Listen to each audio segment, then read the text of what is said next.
Lebanon का एक बड़ा सिरा भूमध्य सागर से जुड़ा हुआ है और यहाँ रहने वाले लाखों लोगों के लिए ये समंदर लाइफ लाइन के समान है। लेकिन इस समंदर के सहारे अपनी रोजी रोटी का इंतजाम करने वाले मछुआरों के सामने अब एक बड़ा संकट सामने आ गया है। ऐसे में हमारा तीसरा सवाल आप सबके सामने रखते हैं और तीसरा सवाल यही है कि इजराइल की चेतावनी ने क्यों बढ़ाई लेबनान के मछुआरों की मुश्किलें। इजराइल की नेवी ने समुद्र में जाने वाले लेबनान के मछुआरों को चेतावनी देते हुए समंदर से दूर रहने के लिए कहा। इजराइल की धमकी के बाद पूरे समुद्री तट पर सन्नाटा पसर गया है।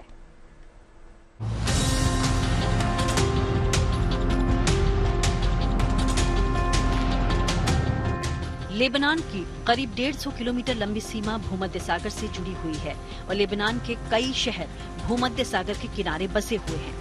इन्हीं शहरों में से एक है सैदा। दक्षिण लेबनान के शहर सैदा में करीब 3000 से ज्यादा मछुआरों की जिंदगी भूमध्य सागर पर निर्भर है। लेकिन अब इन मछुआरों के सामने रोजी रोटी का संकट खड़ा हो गया है। समंदर के इन किनारों की हर सुबह मछुआरों की हलचल के साथ होती थी। यहाँ से हजारों मछुआरे समंदर में मछली पकड़ने के लिए जाते थे। लेकिन जब से इजराइल की नेवी ने समंदर के रास्ते हिजबुल्लाह के खिलाफ ऑपरेशन का प्लान बनाया है, तब से मछुआरों के समंदर में जाने पर पाबंदी लगा दी गई है।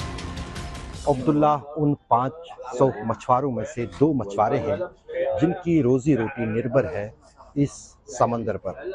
लेकिन 2 दिन से इन्हें इस समंदर के बीच जाने की इजाजत नहीं है। इजराइल की नेवी ने लेबनान के मछुआरों को समंदर से दूर रहने की चेतावनी देते हुए कहा है कि अगर वो समंदर में जाने का फैसला लेते हैं तो वो अपने खतरे यानी अपनी जिम्मेदारी पर ही ऐसा करें, क्योंकि इजराइल कभी भी इस रास्ते के जरिए हिजबुल्लाह पर हमला कर सकता है। इजराइल ने हवाई हमलों और जमीनी हमलों के बाद अब लेबनान पर समंदर के रास्ते से भी जो है हमला करने की तैयारी की है। 50 किलोमीटर के इस इलाके में ना ही मछुआरे मेडिटेरियन सी में जा सकते हैं। इजराइल की चेतावनी के बाद समंदर में सन्नाटा पसरा है और इस खामोशी को चीर रही है केवल लहरों की आवाज। इजरायली सेना के इस फरमान के बाद मछुआरों ने समंदर से दूरी बना ली है, लेकिन उन्हें अब अपनी रोजी रोटी की चिंता सता रही है। हमें लेबनानी सेना ने सोमवार से मछली पकड़ने के लिए नहीं जाने के लिए कहा था, लेकिन हम गए। लेकिन इजरायली सैनिक नौकाओं ने हमें पीछे धकेल दिया। उन्होंने हमें धमकी दी है कि अगर दोबारा पानी में दिखाई दिए तो हमें गोली मार दी जाएगी। हमारे पास मछली पकड़ने के अलावा कोई काम नहीं है। ऐसे में हमारा गुजारा कैसे होगा? दरअसल जमीन और हवाई हमलों के बाद इजरायली सैनिकों ने हिजबुल्लाह को नेस्तनाबूद करने के लिए समंदर का भी सहारा लेने का फैसला किया है।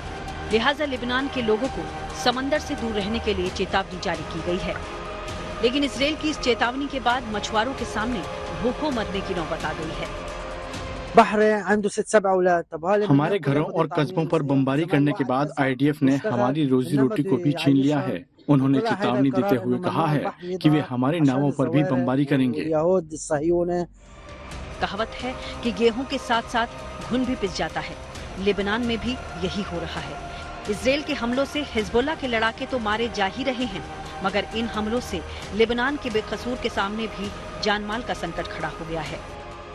लेबनान के ये मछुआरे पिछले कई दिन से सिर्फ अपनी नावों की या तो मरम्मत कर रहे हैं, लेकिन उन्हें ये अभी पता नहीं है कि अगली बार किस दिन वो दोबारा इस समंदर के भीतर जाकर मछलियां पकड़ेंगे। और जिस तरह के हालात यहाँ बने हुए हैं, उसको देखते हुए लेबनान के आम लोगों को फिलहाल राहत मिलने की गुंजाइश नहीं है। दक्षिण लेबनान के सैदा से अशरफ वानी के साथ bureau report, good news today.